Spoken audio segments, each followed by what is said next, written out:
Good morning and welcome to Work Ready Career Advice for Recent Grads.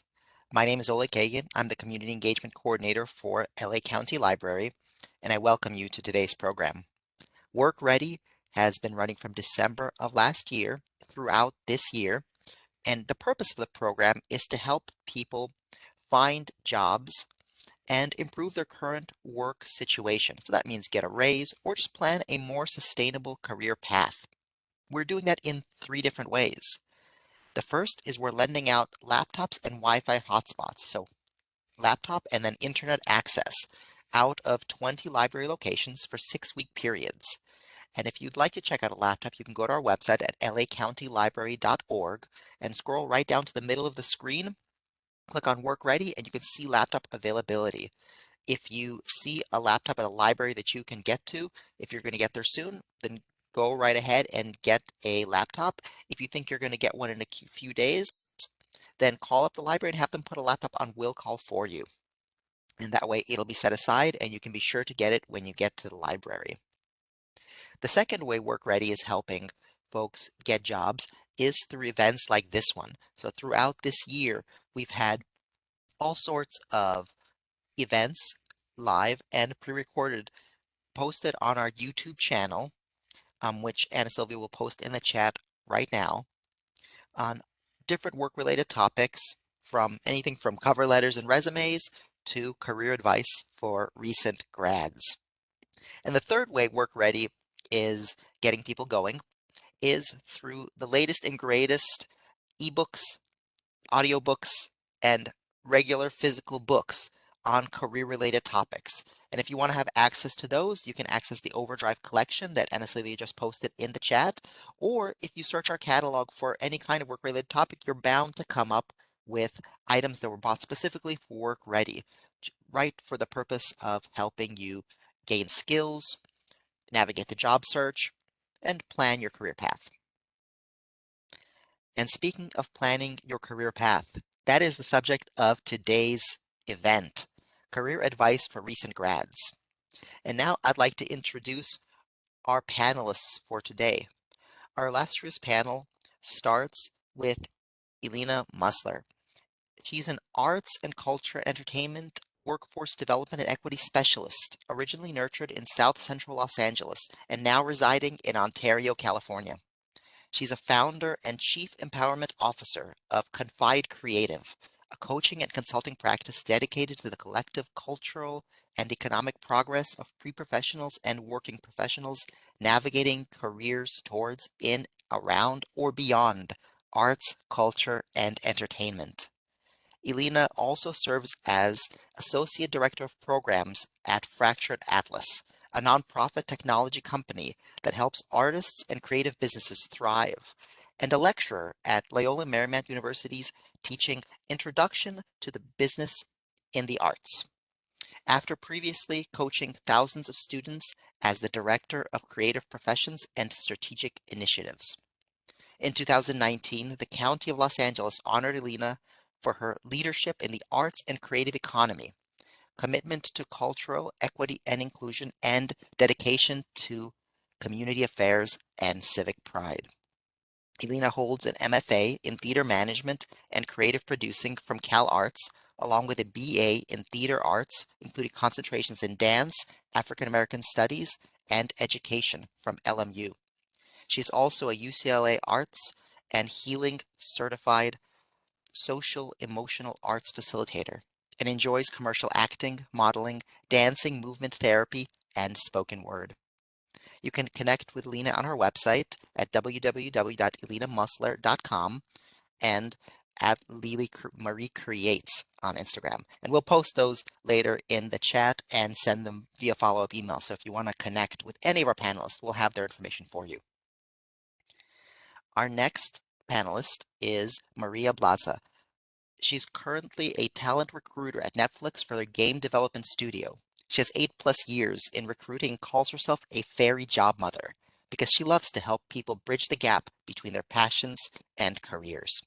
She believes in the power of storytelling and helps others to develop their own stories, to deliver their message on values they can bring into an organization. She is passionate about early careers and internship recruitment and has helped many students start their career journeys and continues to work with students, schools, and student organizations. Marie believes in pushing the envelope to maximize human potential, to putting people first, and motivating everyone to be their best. Her background has been in entertainment, film, media technology, and video games. Outside of her professional life, Marie is a huge Disney and Star Wars fan. If it weren't for COVID, she would probably be in Disneyland right now. She loves to read, take walks with her dogs, explore different restaurants, and spend time with her 1-year-old daughter. And our final panelist for today is Kyle Kim Greenberg. He's a lifelong gamer who is passionate about breaking barriers and getting diverse talent into their dream jobs. He has worked with over 5,000 clients one-on-one in his 10-year career in people and talent programs, and he is currently managing learning and development programs for Lionsgate Entertainment. Prior to working with Lionsgate, Kyle spent 8 years running all career services and executive coaching for a nationally ranked MBA program. Talk to him about gaming, music, adult learning, and strategies for engaging and developing employees and students. Now, I'd like to bring all of the panelists up to our virtual stage right now so we can get everybody up and seen. We can begin our panel. There you are. Hello, everybody. Let's just give a quick, maybe like a 10-second introduction so everybody can hear all of your voices. Kyle, would you like to start? Yeah, absolutely. Thanks, Oleg. You heard my bio. I've been working in career coaching for a long time. Really, for me, it starts with where I grew up and my family background. I'm the youngest of five siblings. My four older siblings are all adopted with different special needs. And I grew up in an environment seeing my older siblings having a really hard time get employment, succeed in school, even in personal relationships. Literally yesterday, I'm solving crisis problems with some of my older siblings who are now in their 30s and 40s. And so that really built a passion in me. Like I mentioned, I live in Los Angeles, work in Lionsgate Entertainment right now and learning and development. But I love everything to do in entertainment, gaming, music, other things like that as well. And I'm just really excited to work with and talk with all of you today. Thanks for joining us. And Elena, would you like to go next? Sure. Hi, everybody. I'm really excited to be here. I'm so used to seeing people and interacting in the chat. So, like, if y'all are vibing with something that we say at any point, please, like, make your presence known, whether that's just a yes or, like, I was wondering the same thing, you know? So, as you could see, love creativity from the bio and love helping people. And for me, I think my attraction to working with people and understanding more about workforce development sort of stemmed from trying to work against the status quo or the stereotypes of where do you come from or what do what area do you reside in and does that equate the success you're meant to have in your lifetime. So a lot of what I do is to help other people become the shining example of like here's what you can be out of whatever area you come from, and as well as try to just keep doing that in my own way. And I have to say it, the libraries were a big part of why I was able to keep my head on straight, and I could probably rattle off 5 different ones in LA County that I really loved and went to all the time. So super happy to be here. Thanks for having me. Sure, and you have a pretty nice library in Ontario there too. Yes. And Marie, Yes. Hi, everybody. So nice to be here. Same with Alina. I get my energy and enthusiasm from interaction. So definitely like +1 in the chat, do all those fun things because I definitely want to feel that you guys are here with us because it is so weird to, be doing these things virtually for so long. And so definitely would love to see your interactions. But for my bio, I'm currently at Netflix. I am a recruiter there. I've been in recruiting all my life. It just calls out to me. I love being able to help people from that perspective of being able to help them land their new job or their next step in their career or whatever it is. But it's not just getting, you in a company and a butt in a seat, but really, I love what comes out of it after somebody, lands a job. There's been times where people call me 2 years after I help them and they're like, I just bought a new house or I just bought a new car or whatever it is. It's always those things afterwards. And that's always really fun to see, the effects of, being able to help someone in that way. But yeah, I'm super excited to be chatting. I know there are some recent grads. I'm very connected to my alma mater. I graduated from San Jose State University, and I'm still very active there. I'm still part of student orgs there. I'm chair for some of the boards there. And so really, it really is a passion of mine to stay connected with students, because things change all the time. How we bridge the gap from you being a student to a professional changes every day. So many reasons, so many things happening in the world affects that. And so I love being kind of on top of the trends and the happenings to be able to help, bridge that gap wherever you are. So really excited to be here. Thank you.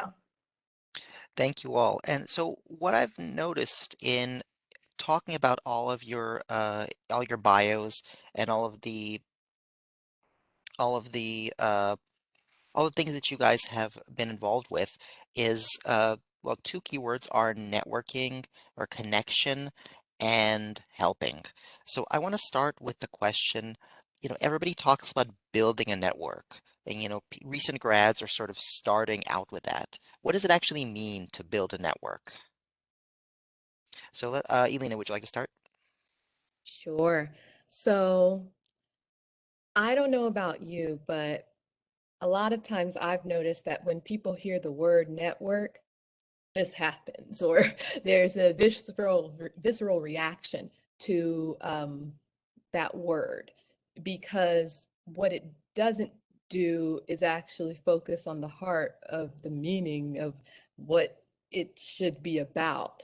I have kind of deleted that word from my vocabulary, especially in working with clients, and really refocus it to the core of what it's all about. And for me, that core is building authentic relationships.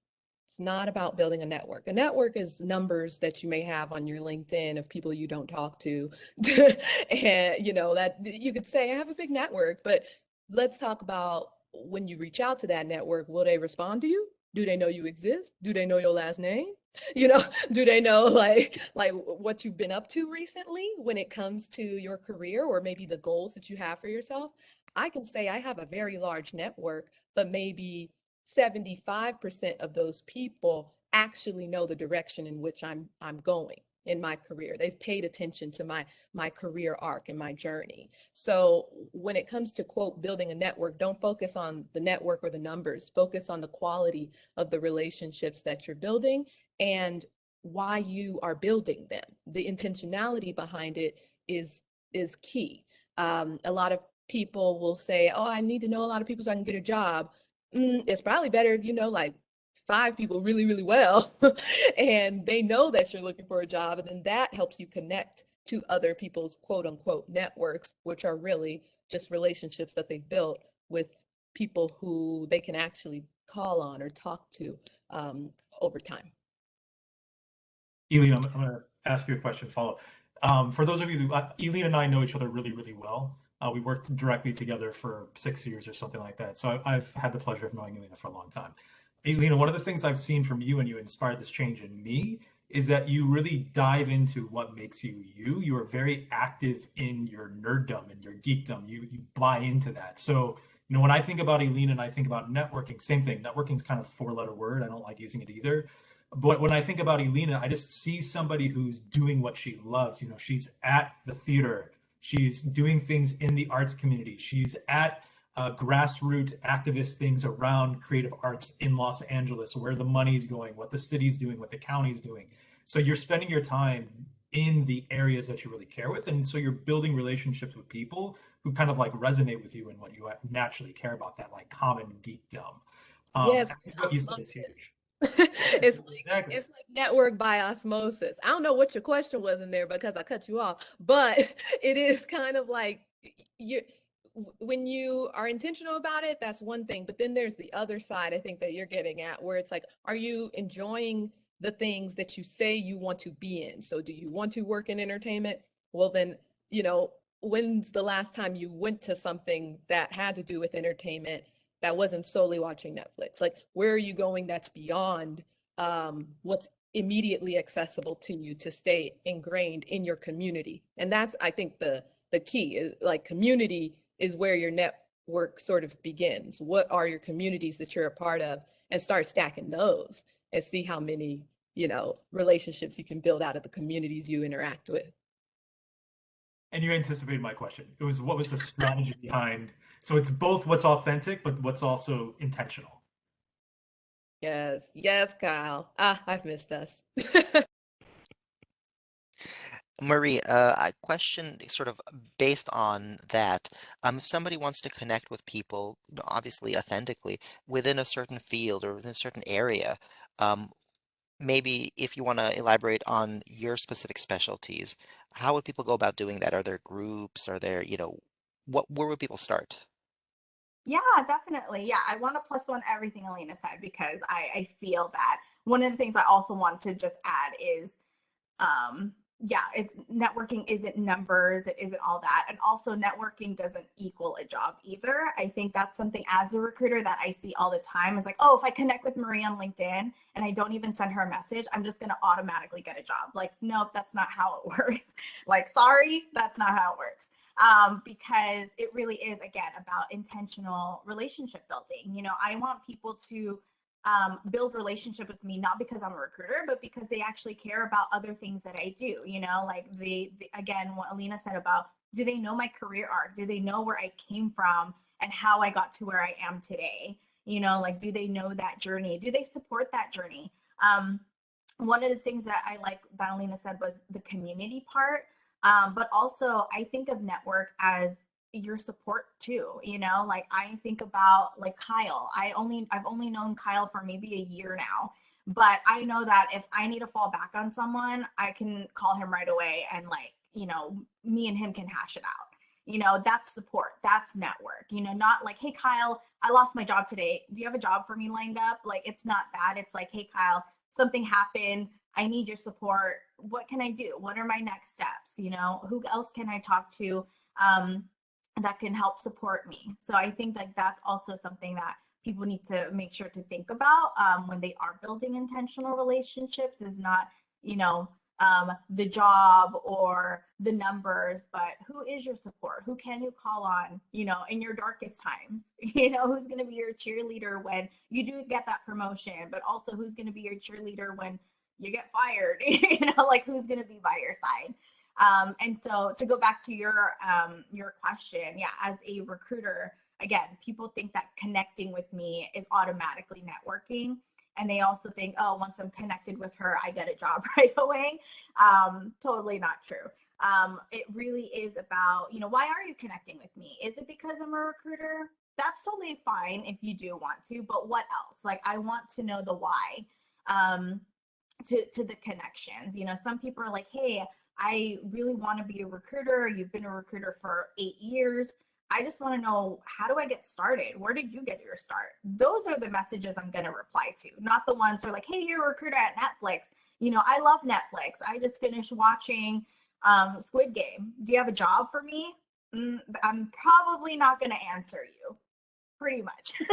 But those who actually like want to get to know me, get to know the journey, things like that, outside of my job, those are the connections that are more meaningful, when there isn't just I'm waiting for the job to be lined up, but there is, there's a relationship to be had, a friendship to be made. Like, I love when people just want to be friends, not because they want to have a job for me. So And So it's you, really yeah. important too to like lean on what you already have. So everybody here today, many of you are probably just graduated. Some of you might be graduating the next month. You might be graduating December. Congrats, you're almost done. It might be in May. But lean in what you already bring to the table. So like think about your audience, know your audience's needs. So what Marie's talking about there is she's a recruiter at Netflix. We all know what we want from Marie. It's obvious, we want that relationship, we want that internal referral, but what does Marie need from us? So when you reach out and build those relationships, be thinking about what do you bring to the table. So if you are a member of a club or even on the executive board of a club at your university or you're at your college, and let's say it's the Latinx club, you can reach out to Marie and say, hey, by the way, I'm a member of this club. We get 60 people to attend our weekly meetings. Would you be interested? Is Netflix interested in coming and doing like a recruitment pipeline training so you can get to know some of these people, evaluate them, get them plugged into Netflix opportunities and internships? So that's a really smart way that you're paying attention to your audience and what they might need, but then you're actually now almost collaborating with these people too. So they're going to see more of like your creative side, your professional side, your giving side, your helping side, and then you're actually working together on something that's much more profound than just like Marie said, hi, I want a job. Nice to meet you. Yes, and I'll just quickly add to that a way to kind of summarize all this is there's a major difference between transactional relationships and intentional relationships. The two areas that we've talked about fall into those buckets. Transactional is when somebody's like, okay, I know that like if I connect with them, I could end up maybe with a job at fill in the blank cool name company. I'm not gonna keep using your company name because there are so many companies, and this could literally be the same thing for any other dream companies that people have, or not even dream companies where you haven't heard the name of it yet, and you're like, I just want to get that job because I like that title. That's the thing I'm meant to do. But if that person doesn't understand why you're meant to do it, to Marie's point, or what passions kind of come through from you even reaching out to them, like do they inspire you? That's where you want to kind of start with building a rapport that isn't based on connect and then they'll obviously add me, right? And then I can obviously ask them for their time. No, you connect with an intentional message reminding the person how you either met them or how you'd like to, connect with them in some way, or just that you really like what they're about. That's it. You can keep it very simple, very complimentary. So your connect is actually accepted. But then we're only talking about one platform, and this sort of thing can exist on Instagram. It can exist on, Twitter in different ways where it's like, how do you vibe with somebody who does something that you vibe with? And that's really all that it's about. And so I just kind of wanted to add that in. And Andrew wrote into the chat, would you say that good networking can be just being a genuine person and trying to build relationships? I feel like that encapsulates what everybody's been saying. Yes, That's yes, that's perfect. totally it. So I wanted to move, we're talking about building relationships outward, but both you, Lena, and Marie brought up the why. And it may be difficult for new grads to kind of grab a hold of that because there's school, there's the teachers, major, there's friends, parents pushing, all these outside kind of interests, almost like encroaching within the why or trying to help develop it. What are some techniques that you guys have thought about when it comes to trying to hear your authentic voice, trying to develop your own why? Elena, would you like to start with that? Sure. It Okay. felt like you had something, you had some thoughts immediately. Yeah. So I kind of I get why you're asking this Yeah. because it's very like ethereal. It's like, what is your why? Like, what makes you want to do what you do? But what I would say, and this is a moment I'm going to say to take notes, people, um, your why is where your values, your passions, your interests, and your skills intersect. So if you can start to identify what are some of the things I really like value in the world, like what's the difference I want to make, like if you noticed Kyle's bio started off with a little something about, providing people from diverse backgrounds opportunities into the job market. I ain't read his bio. He updated it since I read it. So that was like I'm like, look at you, Kyle. Okay, you don't say that. That's a value that he's now implemented into his narrative. Passion, you probably heard a lot of that through my bio. We're talking about, oh, the arts and the culture and the advocacy and the sector work, like that passion. So write down those things that you're super passionate about. Exactly. Passion right there in the bio.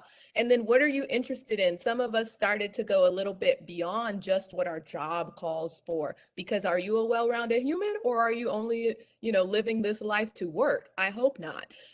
So know that there are other things about you that could oftentimes, sometimes weirdly be the thing that like makes you connect with somebody else. Like, oh my gosh, you like chess too? I love chess. Literally, I love chess. Anyone love chess? Okay. And then and then the last thing was skills. So you're in the process of being in college or just finishing college where you're understanding what those skills are. And honestly, college, I believe that's really the main thing it's teaching you, is how to expand those skills. But all the other stuff you do when you join a club or you make friends or you turn in your homework on time, that's teaching you some of the other things you need to know how to do to continue to make your skills, something that makes you hireable, that makes your skills transferable, basically. Yes, Queen's Gambit. Okay. And with that, I will stop talking. Queen's Gambit, great show. Kyle, did you want to add? No, nothing in particular at this point. Yeah. Okay. Marie, did you have anything for this one? Yeah, I mean, everything that Alina said. I also feel like, yeah, I get this question a lot, when college students or new grads, want to connect with me. They're like, how did you find out you wanted to do that? Or, how do I know what I want to do? Everything that Alina said, but also one of the things that I like to do is kind of flip the switch. I'm like, what do you not want to do? Like, what do you hate? Like, or sometimes it's not even do you hate? What is something that you dislike that you would like to change? Like, I feel like that always is such a great question to ask yourself, because so many people are like, oh, I don't like this, I don't like this, I don't like how this is run, I don't like how this is set up.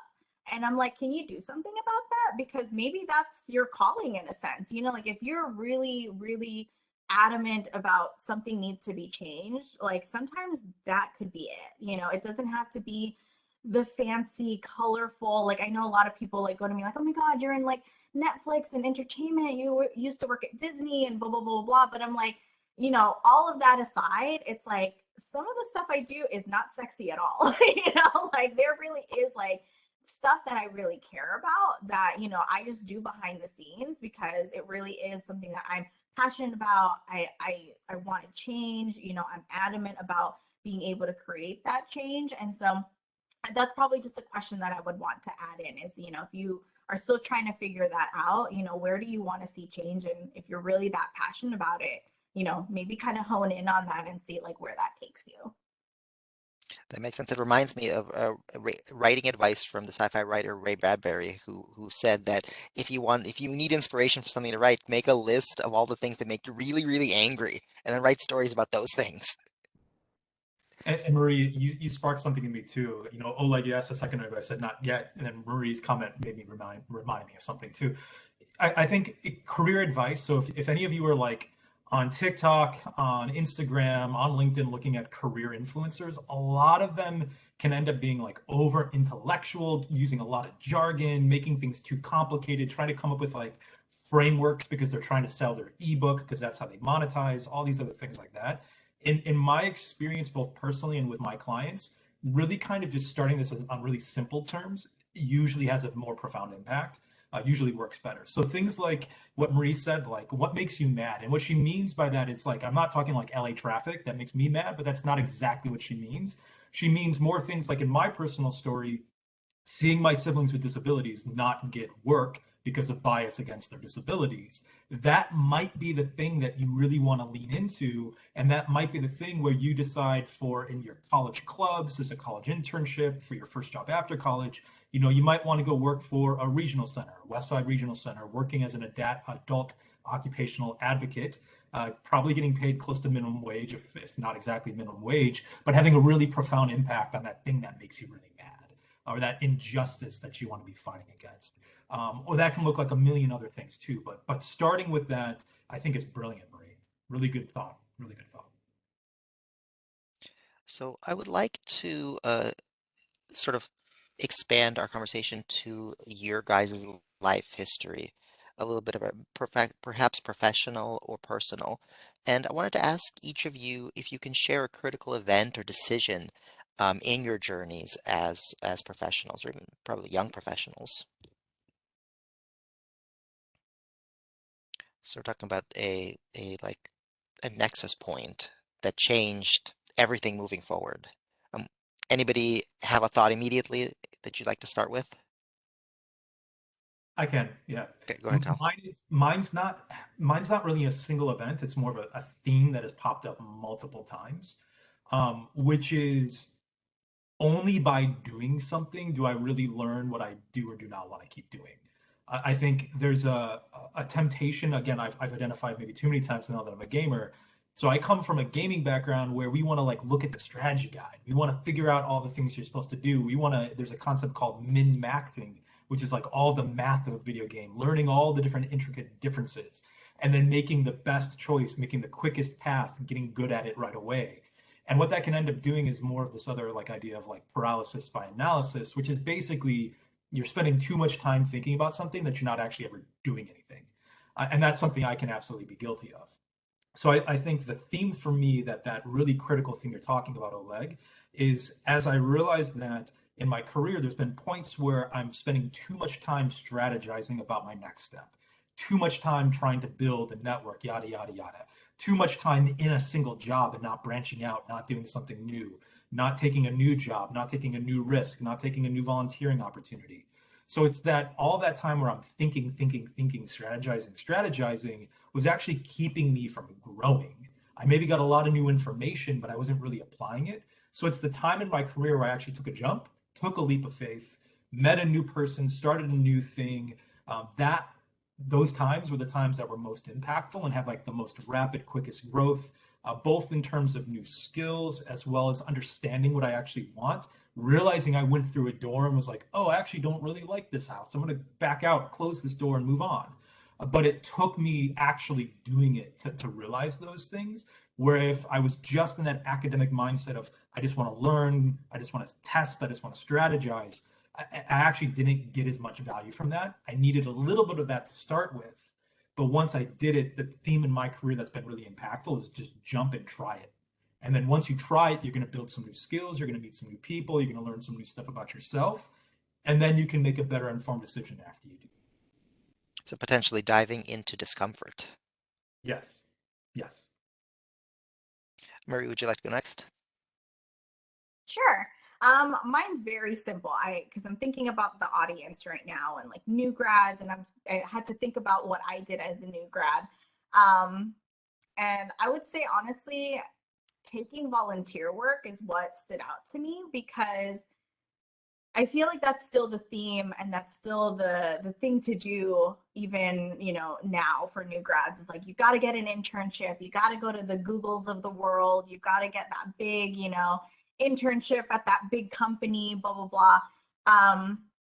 I didn't do that, like I was not able to do that right away. I struggled with that. That was my reality. Like it was really hard to do that. And I really wanted to put all those skills that, I was learning in school, like in place, but how would I do it? And I kept telling myself, like, I'm never going to get this job. I'm never going to be able to, use what I learned in school in real life. But I was able to find, volunteer opportunities where I could flex those skills. And honestly, I feel like it's one of those hidden gems that people don't think about because I get it, right? Like you're out of school, student loans probably, creeping up behind you and you're like, I got to get this job that pays and I need to be able to like, start paying this off, et cetera, et cetera.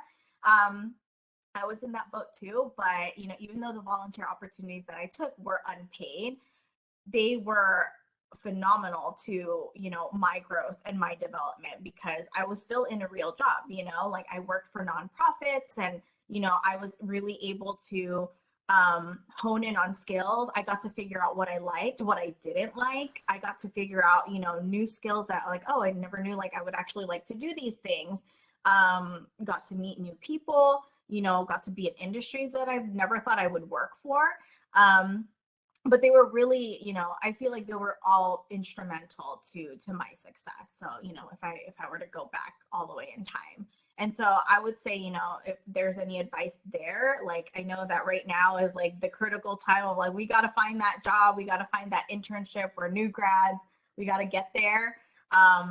In between time, honestly, I would definitely suggest like volunteer opportunities, because you could still get real life experience and, really hone in on those skills, and use that as you're continuing your job search. Because that's one thing that, as the kind of like having my recruiter hat on is, we definitely want to see people who are always in progress, no matter what. Because if I learn that you're just kind of like sitting on your butt and not doing anything and just waiting for that job to happen, there's so many more people who are using that downtime with, gaining more skills and all that. So that would be my ad. Volunteering. And Elena? Yeah. So for me, it's interesting. As you asked that question, I thought of like an example, and then I thought of another example, and then I thought of another example, and then I was like, wait, there's a through line with all these examples that are being like triggered by that question. And so what I realized the through line is like every time I've had a critical decision in my career, and I'm speaking from senior year of high school till now, it was always like, I don't know if the word is motivated, but like in my head, I'm seeing like a lightning spark. So go with me. That's the verb.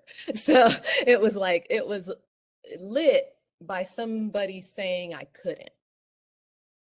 Um, the first one is in high school. My guidance counselor was like, "Oh, you can't get into that college." But they really were giving me a compliment, saying I could get into another college. But then they were like, it was a weird way where it was like, "Is that a compliment, or are you actually just saying I cannot?"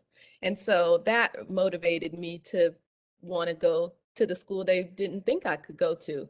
And I ended up there. And then they acted like they helped. They didn't, but they helped in a different way. And then it happened again in college, where at the end, in my senior year, I said, I want to go to grad school, straight out, straight through. And it was like, but you're so great at acting. Why don't you just act? I'm like, I don't have that luxury in life. I can't just do that. I have to get to a place in my life where I can do that. And what is something that's going to be financially sustainable and viable for me to do that while still keeping my creative, interests at bay. And so I decided I could go to grad school to get extra knowledge that I needed that I hadn't gotten yet.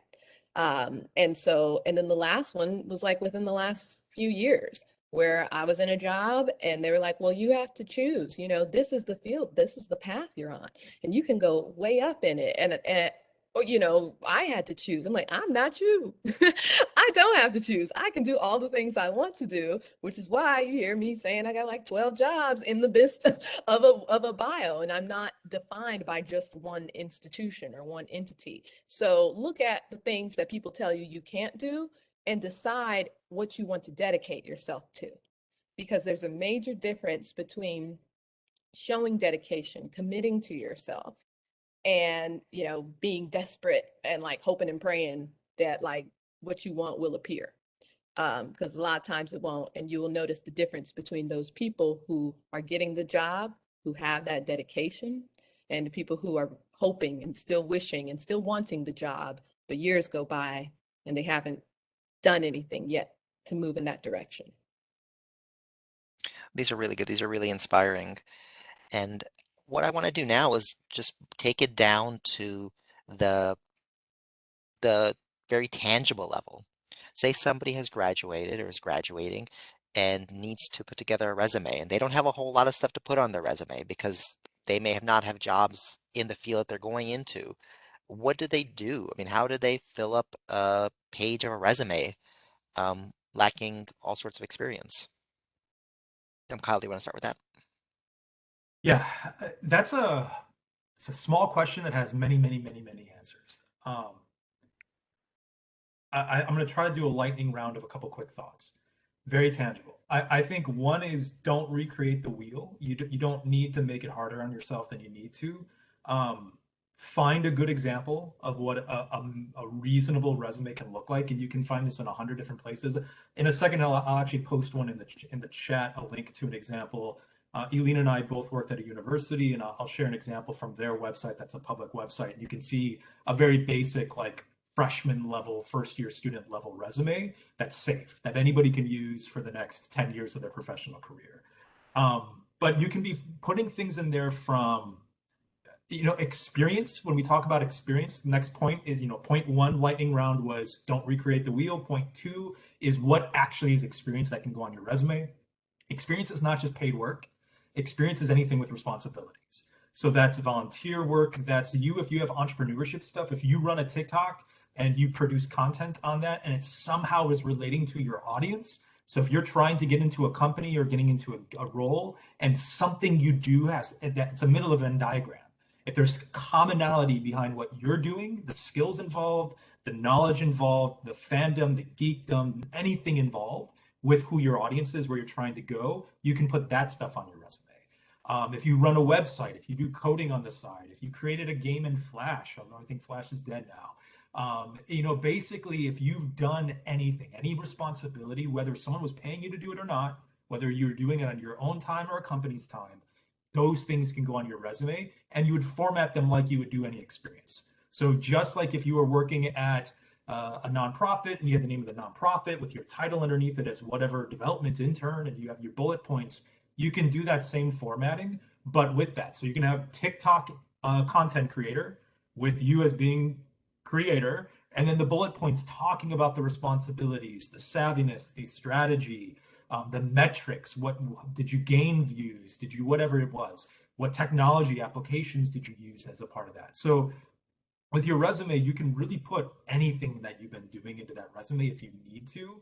And that will make your resume a lot stronger. I think the last third point, and I'll do this in 3 seconds and we can move on, is your resume is not just about you, it's about what you're trying to communicate to a very specific audience. It's a little cliched, but I equate it to like a pickup line. Your resume is not a pickup line. It's not one thing that you created in a vacuum and you throw out there to 100 people, because just like pickup lines, if you do that, it's going to be tacky, it's going to be cheesy. A recruiter is going to know it from a mile away. They're going to be like, this isn't really for me. This is just a pickup line. So what you need to be doing with effective resume building is really thinking about, what is my target audience?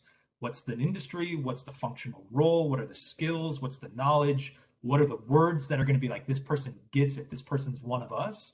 And you want to infuse all of that stuff into your resume so that when a recruiter looks at it, they know the job they're hiring for. They know exactly, they know who their dream candidate is.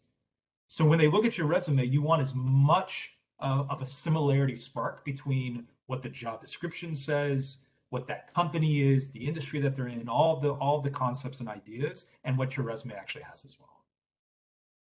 I'll move on. I can keep going, like I said, but I'll stop. Lightning round, 3 parts. Ideal. Anybody else have anything to add? I can add. I can go on and on about resumes. Kyle knows this. I can talk all day long. I can do a whole segment on resumes. But yes, a lot of things that he mentioned, definitely +1. Back to your question of like, what do you put on a resume if you don't have a lot of experience? Yeah, I would definitely go back to what Kyle said in my own example from the last question, is like volunteer work. You can totally put that on your resume. I put that on my resume when I graduated college with no work experience, so definitely add that on there.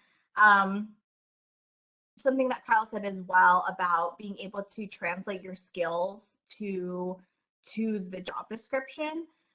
One of the things that I like to coach people on is to have multiple resumes. I know that sounds like a lot of work, but I never use the same resume for when I'm job searching, because every job description is different. Everything is looking for a different skill set or whatever. And so being able to translate your resume to that job description is super important. Because if you're just, if you're using the same resume and you're just blasting that out to all the jobs, recruiters are going to know that. I'm going to know that. I'm going to see like, oh, I thought this is a marketing job, but they're saying that they want to be a data scientist. Like, that doesn't make any sense at all. So really being able to make sure that your resume is tailored to that job description. I had another point that I wanted to have, but I lose my train of thought. Anyways, yeah, those are definitely things that I definitely want to highlight is, you know, the volunteer work. Oh, projects, school activities, you know, projects where you're collaborating with people. That's legit stuff you can put on your resume, because that's what employers are going to look for. Can you collaborate with the team?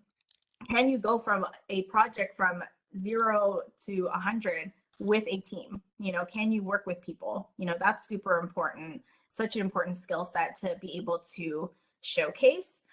So any, you know, schoolwork, school projects that you've done, any organizations that you're part of, you know, those are leadership positions. You know, like if you are the marketing chair for an organization, or you're VP of careers for an organization on campus, those are leadership roles, and you have responsibilities, like Kyle said. Those are things that you can also put on your resume. So Thank you. Aileen, did you have anything to add, or shall we move forward? I do actually, real quick, I'll go Please. fast. Number one, all of you have professional experience. Do not write the word work experience or work history, because that will confuse you if you are just starting out thinking you need to have that work history, work experience. You may not have been hired to do a paid job, but you have professional experience because you have held responsibility in something, in some way, shape, or form, whether that was working at your parents' restaurant, or you know, I don't know, you did stuff for the neighbors, you did their errands or walked their dog, whatever it might have been. All of these things start off the professional experience, and then you can build from there, thinking about, okay, I have a bunch of volunteer experience. Okay, well, out of those volunteer experiences, are there ones where it was like, oh, it was a one-off beach cleanup day? Okay, well, that might go in the volunteer experience section. But was it I was you know, help this nonprofit do all their archiving or something like that? And it's like, oh, okay, that's actually professional experience, because something you did over a period of time.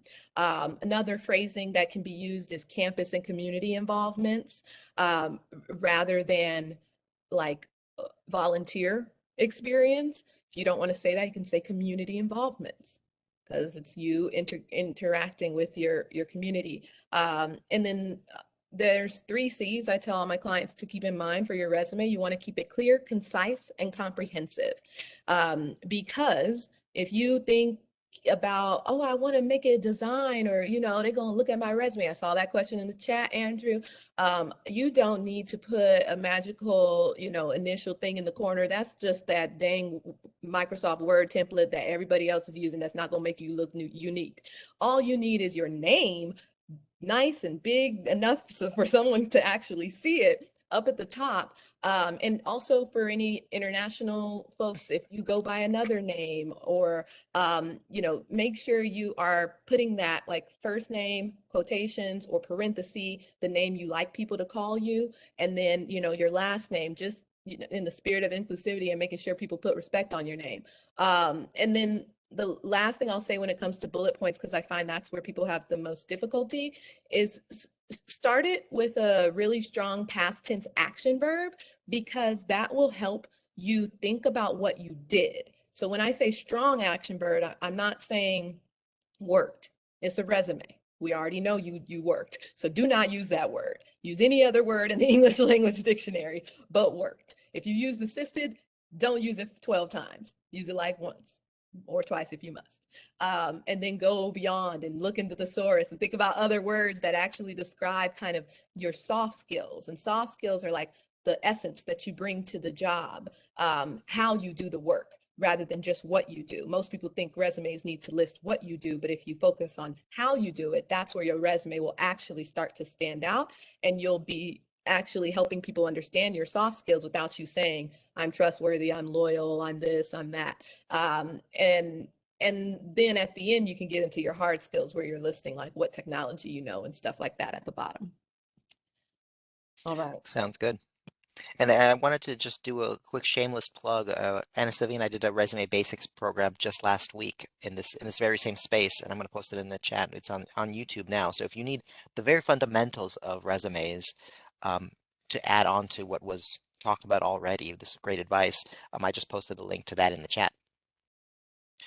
So I wanted to talk about getting, being on the job or sort of just starting out. And the question is, what's a good balance uh, between appearing confident in your skills when you're starting out, but also humble enough to learn from your more senior colleagues? Marie, would you like to start with that? Sure. Repeat the question one more time. Sure. It is, what's a good balance between appearing confident in your skills, but also humble enough to learn from more senior colleagues? Okay. The first thing that comes to mind with that question is you're not the smartest person in the room. Like, let's just be real, right? You are there to learn. Everyone's there to learn. Like, I would definitely say know what your skills are, know what you're good at, right? Like, that's why they hired you, right? Like, there are things that you are good at. So be confident in what you are good at. But know that you are always going to find ways to improve those things, improve those skills. And also know your manager too. Like, I feel like that's where that humbling part is that your manager is also learning. So for example, I have an amazing manager right now at Netflix. And I know when I first came in, my first week, I honestly told her, I was like, I think you made a mistake hiring me because I am like nowhere near as smart as you, because she just blew me out of the water. But now that I've gotten to know her, there are things that she has shortcomings on. She's like, you know what, Marie, I actually don't know how to do this. And I look to you to do that and teach me. And so I think knowing that everyone in the room is learning, that you will not be the smartest person in the room all the time. I feel like that's where you get that humbling piece of it because, everybody knows something different. You're an expertise and you have your own things that you know for sure you are confident on. And then there's also all those other pieces that you will continue to improve on throughout your career. And know that other people as well, your managers, your higher ups, they're also in that same boat. We're all learning, improving, throughout our career. So I feel like that's a good balance is knowing what did you get hired for? What are you good at? Knowing that you will always have room for improvement for those things that you're good at, knowing that you're always going to gain new skills, right? New things that you start gaining, you will also keep improving that. And that everyone in that room with you, your managers, your peers, higher ups, they're also on their path of learning. So that would be my answer. Thank you. Kyle, did you have anything to add? Yeah, this one's tricky. So what my job literally is right now at Lionsgate is I'm in charge of talent development. I'm the manager of learning and development. So one of my client groups is all of our early career professionals, and it's my job to train them not on their specific job skills. So, if they're an editor, I don't train them on editing software, but I'm training them on basic professionalism in the workplace, exactly the type of question that you just asked. They're like, and what I see as a common thread in early career professionals or people who are fresh. So they might not be 20, they might be 40, 50, 60, but they might be in a new job or a new role or a new industry or a new function. So there's some anxiety, some insecurity, some newness there. And one of the themes that I'm seeing is that a fear of looking incompetent actually makes them be incompetent. And what I mean by that is they're so nervous about looking like they don't have, their shit together. They're so nervous about that they will actually try to hide it. So they won't ask questions. They won't elevate issues. They won't bring other people in and say, hey, boss, there's this tiny little yellow flag. I just caught it today. It's not a red flag yet. It might be a problem in a couple days. But rather than doing that, they're going to try to hide it. And then it's going to turn into a red flag. And then it's going to get to be such a big problem that now they can't not tell their boss. They have to tell their boss. And then when they elevate that, it's that last resort thing. And the boss is going to go, why did this blow up? You should have came to me earlier. And so this theme that I'm seeing is that fear of looking incompetent, that fear of like, are people going to judge me? Are people going to think I'm silly? Are people going to think I'm not able? That concern, that anxiety, more often than not, actually, it turns into this idea of like a self-fulfilling prophecy where that fear of it actually brings it into reality. And so the advice that I have here, because your question was, how do we balance humility with confidence? If there's a spectrum between confident and humility, almost every single person I've ever worked with, especially in early career, is actually over here. They got so much room to error for looking like a jerk, looking like they're too confident. So if anything, what I'm really advising here is be willing to ask questions, and I'll be more clear. What I really put this down to is get on the same page as everybody. I think that's the easiest way to put this. Look at this as a way of, if my expectations aren't clear, if I don't have clarity, if I'm confused, if I don't get exactly what my boss wants from me, if they ask me to do something in Excel and I don't know exactly how to do that, you want to balance Googling, trying to find an answer, figuring things out, but you want to balance that with really making sure that you both understand, like I said, get on the same page, that you both understand what the expectation is. So almost always, speaking as myself, when I have people reporting to me, or as a business partner with managers and directors and VPs who have a lot of people reporting to them, almost always your boss or people senior to you are going to be okay with questions. And this idea of getting on the same page, it's usually called something like alignment. You want to make sure everyone's aligned, understands the same stuff. So, all of that said, I rambled a little bit and said a lot. I think all of that really distills down into, I wouldn't worry about it too much. I think more often than not, people are going to be okay with helping and working with you. And I think being willing to ask for help and being willing to say, hey, I need a little bit more clarity just so I can make sure I'm doing this in the right way, or just so we understand this in the same way together, that will almost always be welcomed. Elena, did you have anything to add? Sure, I'll put a button on it. So I think the phrasing of this question was really interesting. What's a good balance between appearing confident in your skills, but also humble enough to learn from more senior colleagues? So I like to break things down. People who know me know this about me because I like words. But I think that there's something a little off with even the phrasing of this question, that there needs to be a balance between, quote, appearing confident in your skills. We do not need to appear confident in our skills. We need to understand what is the confidence that I'm trying to build and what is the competency that has room to grow in order for me to build that confidence. So confidence exists where competence has room to grow, number one. And then the second half of this question, being humble enough to learn from more senior colleagues, I think that that's the beauty of internships. They are fertile ground for learning and practicing what that should feel like, and knowing that like an internship is an experiential learning opportunity. You can take that theory into your career going forward. I had like 8 internships between undergrad and grad school, and in a way I feel like I've never stopped interning because I am constantly on the job, constantly knowing when is the moment that I'm going to ask for help, and when is the moment I want to figure it out. So Kyle really spoke to this. That's where the balancing part is.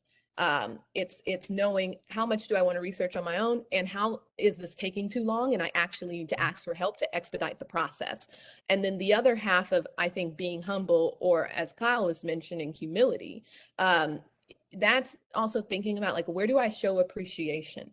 Where do you pay it forward or pay it back to the people who help you along the way? That's where that humble or humility, that's where that exists. And a lot of times you'll find people who work in entertainment, sometimes they miss in that because they're so focused on like, I want to work for this big name, or I want to, write the next big movie. And they forget that like, it's not just you that's going to be able to do that. There's going to take a lot of other people that's going to make you get to where you are. So that's where that humble piece has to exist, or you won't actually build those authentic relationships that we're talking about, because nobody want to work with you, because most people want to work with people who make them feel good in some way. So that's the space that I think we're building on all of those elements simultaneously.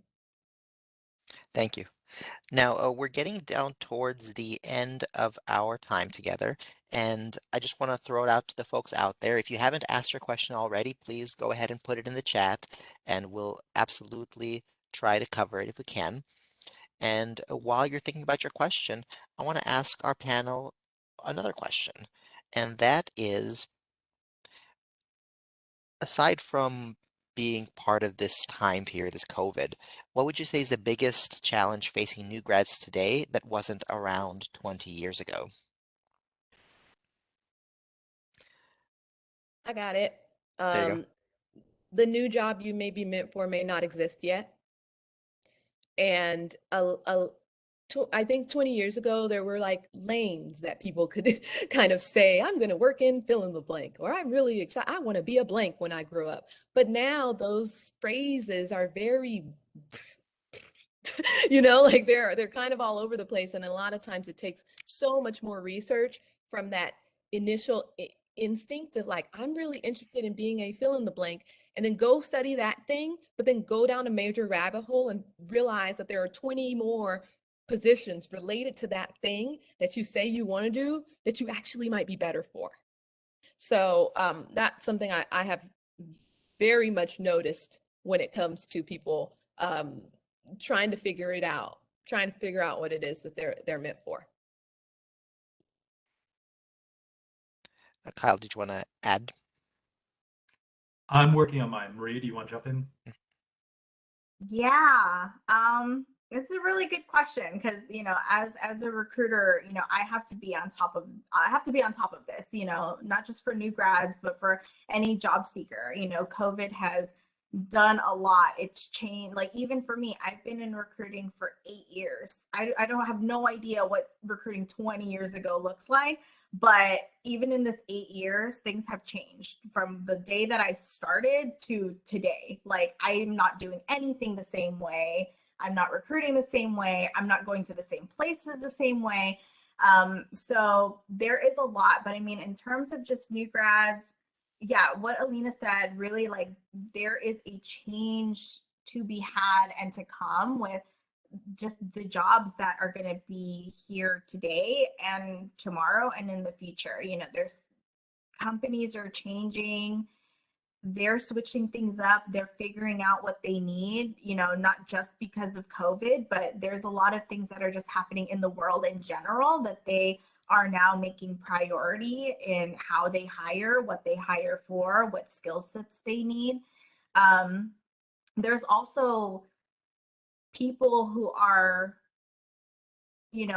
studying what skill sets they would need 20 years from today. Like we have no idea. And so I think that's something for the new grads here is to be ready to be flexible, be ready to research, be ready for those changes, and be ready to pivot because there's so much change happening. And so what you're feeling today, maybe you guys are like, oh my God, I want to be a recruiter, like Marie's awesome. And, I want to be a recruiter tomorrow.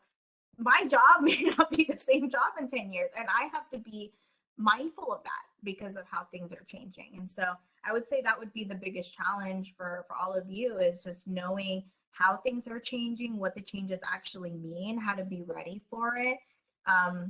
How those skill sets will mean, the skills that you're getting today in school, will that be helpful in 5 years? Yes, maybe no. But, being on top of those trends and knowing what's happening and what's being affected is going to be super important. Even technology last year is not even the same as what we are getting in 2022. Before we'd have to wait decades for new technology to happen. Now it's like tomorrow a new app will come and change the world. And so being able to understand and pivot is probably my answer. Hopefully that's a good answer. That's kind of all over the place. It's a No, great answer. you nailed it with the need to pivot. Like you said, I think both of you said the same idea there of like pick your eyes up, look around you, pay attention to what's happening and respond to it. You got to deal with facts. You got to deal with reality. Don't deal with assumptions. Don't deal with things that used to be the case. It changes. You got to stay relevant. You got to stay. That's the only way that you can really have success is if you know what's actually happening now and you're responding to reality. If I can do mine real quick, I think this is not new. This is not different from 20 years ago. Your question, Oleg, was a little bit of, in addition to COVID, what's changed over the 20 years, but we're talking about it more than now than we did 20 years ago, which is disparities around accessibility, disparities around equity, access, all these other things. And so I think there's a really crazy moment happening now where we're becoming more aware of this and we're talking about it more, where people, and let's just talk about the US, because it's even more dramatic globally, but just in the US, not everybody is playing on the same field. Not everybody's getting the same opportunities, getting the same access, being given the same information, having the same doors being held open for them. It's dramatically, dramatically, in my opinion, illegally different for different people. And so I think there are people in our lives, I'm sure all of us can point to it. There's someone in our life who, by the time they were 19, they were already making six figures at some random company. You're like, how the hell did that person get that? And they're already growing and they just got Forbes 30 under 30. And you're like, how are they so different? I don't even know what I want to be majoring in yet. And that's more often than not a difference in you. That is not a failure in you or in me or in us. It's a difference in the environment that we were brought up in, the things we were exposed to, the opportunities that were put in front of us, the accessibility that we had. And so I really think there's this major problem in the US. And again, if we look globally, it's even more significant. But there's this major problem in the US around accessibility and opportunity that's happening. And I think that that is a big dynamic that workplaces are navigating right now. I know for me in Lionsgate, a lot of our hiring practices, we've instituted a big change over the last 6 months of who we engage, what universities we look at, what colleges we look at, the criteria we use to evaluate candidates in a positive way. It's better than it's ever been, but the industry, I mean, again, I can step off my soapbox here, but we are making changes and we're doing better, but these are giant systemic issues that are really messed up. And I think that that's honestly one of the biggest challenges we have to fight against. Thanks, Kyle. That's an important point to bring up, and I'm glad that you did. We've got a lot of questions in chat. Only have questions for a few, but time for maybe one or two. But perhaps we can take them in the follow-up email. So the first question is, let's do like a sort of lightning round kind of thing. So cover letters, important, not important, still important? Marie, you should take Quick this one. tips. Okay. Yeah. So cover letters.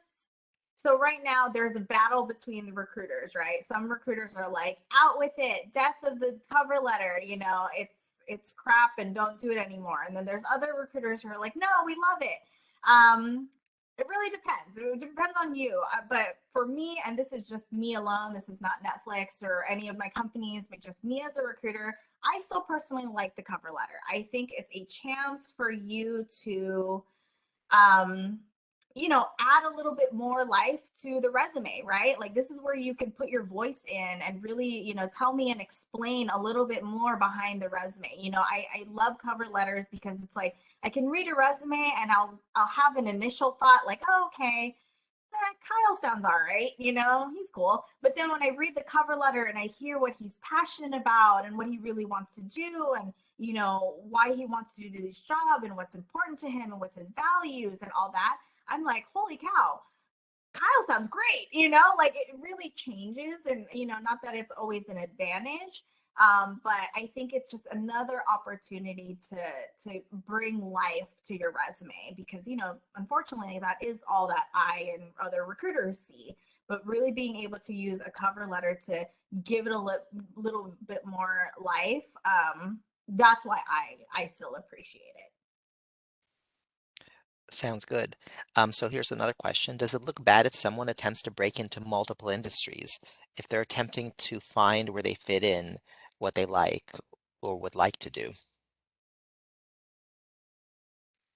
No. Yeah. Take it, Alina. Oh, can you hear me? I don't know what I happened. can hear you, can't see you. Can you see me Oh, now? there you are. You're back. Ta-da. So in terms of multiple industries, something that Marie said earlier has been stuck in my mind that I really wanted to kind of expand on. She mentioned doing different resumes. So I kind of want to like make sure that that's clear for people because you can do a different resume for, you know, different industries. If the job is in a different industry entirely, have a different resume that highlights your stuff. Maybe it's listed in a different order, or the actions that you're really talking about are highlighted in such a way that it really shows that you are made for that particular industry that values those particular things. But if you are applying for the exact same job and what they are asking for is essentially the same thing, you do not then need to do another resume for that same job. Just wanted to add that caveat because I found when working with students that they will make 30 resumes and it's like, oh my gosh, you don't even know what you've applied for because now you're so disorganized with too many resumes because you have too many things. So just be clear, Kaylee, what are the multiple industries you are interested in? Is it 3 different industries? And it's very particularly, I am interested in this industry, and this industry. Good. Now, you kind of have to recreate like yourself in a way to know, who am I in this industry? Who am I in this one? And who am I in this one? Like, can I speak to that effectively? Or am I going to be so confused that I won't even make sense to the people I'm trying to say, hire me to? So, so yes, you can do it, but also be mindful of if you're trying to do it at the same company. So if you apply for, multiple positions at the same company, that can show something that may look at like a little indecisive, or like you're not necessarily clear on what you want to do. But sometimes if you're able to advocate for yourself pretty well, and you can show like, hey, I could be good in your blah blah blah department, but I could also be an asset to you in this department, then do it. You just have to be able to back it up. Thank you. And we have reached the end of our time. There are a lot of other questions in the chat, and we can probably collect them and address them a little bit in our follow-up email. But it is now, unfortunately, the time that we have to be out. Now, I'm going to post a link to the Work Ready page in the chat. And that page has links to our book collections, has links to our YouTube videos, and of course, you follow the library on social media if you want to connect with other programs, both career related and many, many other things. And before we leave, I just want to really extend my gratitude to Elena, Kyle, and Marie. You guys have been wonderful here and sharing just like one after another. Boom, boom, boom. Such great advice. So thank you very much. And to all the folks out there who have asked questions, who have stuck with us to listen, we really appreciate you and wish you the best of luck in your career path, in the near term and for the rest of your career in the long term. So thank you, everyone, and we will see you next time.